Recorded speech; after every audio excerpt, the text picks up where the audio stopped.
Hey guys!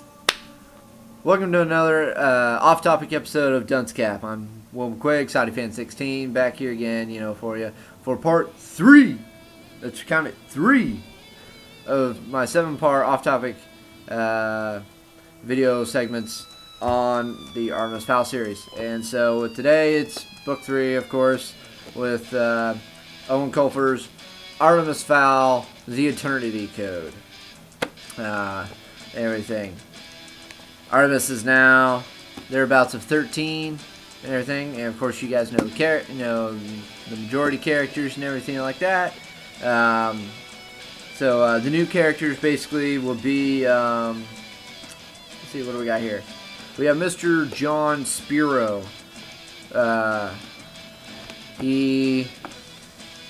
He's a bad guy. He's just a nasty human. He's human. Yeah, he's nasty. He has this thing called Spiro Tower or whatever in Chicago, which is it's kind of nice actually, because I'm actually in the Chicago area now and everything. So I really with seeing downtown, it's neat to kind of imagine this like the Spiro Needle Tower or whatever, in Chicago. It was kind of an interesting imagery thing for me.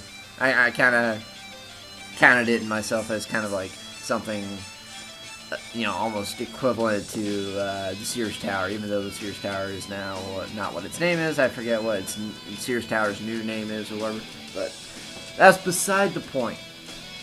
The point is, we got an actual bad human as the villain in this one. So we changed it up again. We went from Artemis being the anti-hero bad guy, whatever, in the first one, to the fairy people being the bad guys in the second one. And now we're back to a human, but it's a different human in this one to be the bad guy.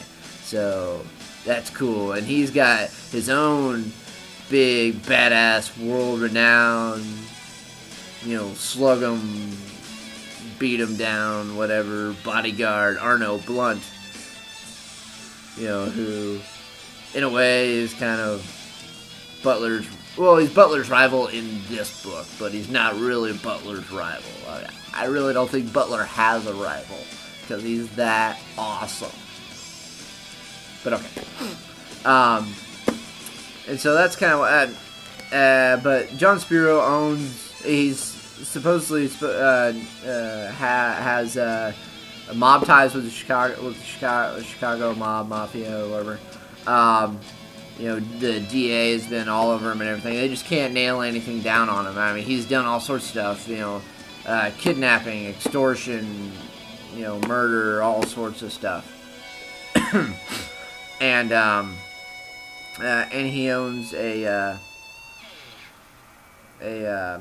tech company. I forget the name of his tech company exactly.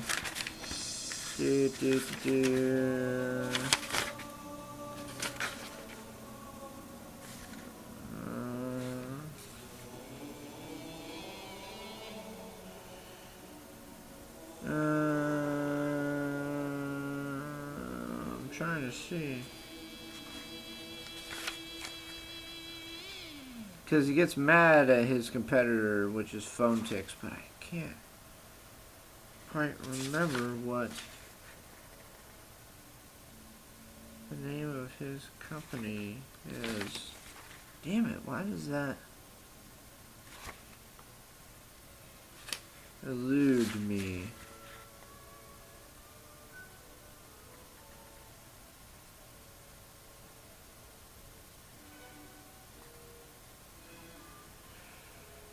God, why?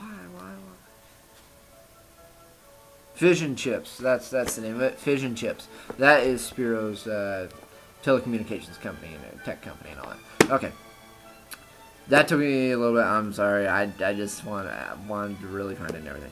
But anyways, the story on this is Artemis arranges a meeting with Mr. Spiro in London to proposed to him a deal to buy his cube. Something he calls just the cube, because that's just what it is. It's a blue cube. But actually, it's not just a blue cube. It's a mixture. It's just actually a fancy concoction that Artemis made of the fairy equipment that he's had, or he's acquired over the last couple of years, and fiddled with it together and made a really, really cool thing. It's got an omnisensor and everything, and it can translate, it can scan for ion beams, and it can hack into stuff. It can play like video through whatever, and in like picture, just perfect quality and stuff like that. It's really something else. It's basically like 10 years ahead of current technology is how they kind of put it. This, like, it'll be at least 10 years before anyone is able to try and come up with something like this. I think it was 10. It could have been more. I mean, because fairy technology is way more advanced, because fairies just have been able to do stuff faster. But anyways, and so that's kind of what Artemis is wanting to do. But he's like, I'm not going to sell it to you. I'm going to give you a chance to invest in my not yet existent company before I release it in a year.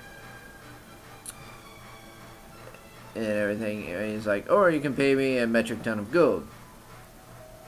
Obviously, Spiro, being the man he is, doesn't want to do either of those. So he takes it, forcibly. And events happen to where Butler is not in good shape at all. Actually, almost in no shape, is the way to look at it. But then some good stuff comes around, and stuff happens and everything. And so then the bulk of this book is Artemis getting lucky enough for Holly to come in and give a helping hand with Mulch and Juliet, Butler's younger sister, as they go to Chicago to take on Spiro, and they try to steal the cube back. And the Eternity Code part, I guess, has to do with, because the Eternity Code has to do with the protection system, or the encryption system that is on the cube, because apparently it's a tech term. The Eternity Code is basically meaning that the code is so complicated and almost like adapting and changing that it would take an eternity to solve in order to hack. That's the theory behind it.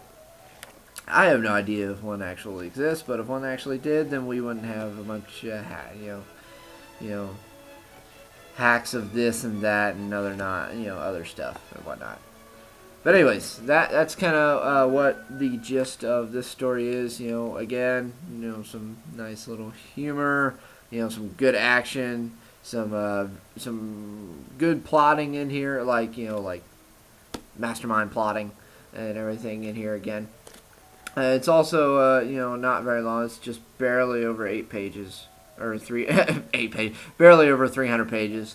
And everything, and so this is another really fun read. I enjoyed it and everything. It's and I mean, Spiro's quite the villain in this and everything, and so it's pretty cool and everything. And so I guess that's kind of what I got on there and everything. Not too awful much in here and everything. So yeah, without further ado, then that's all I got. This has been, part 3 of part 7 of the Off-Topic Dunce Cap on Artemis Fowl. I'm a quick Exotic Fan 16, man. Or peeps, or gals, or whoever is out there. Signing off. Peace.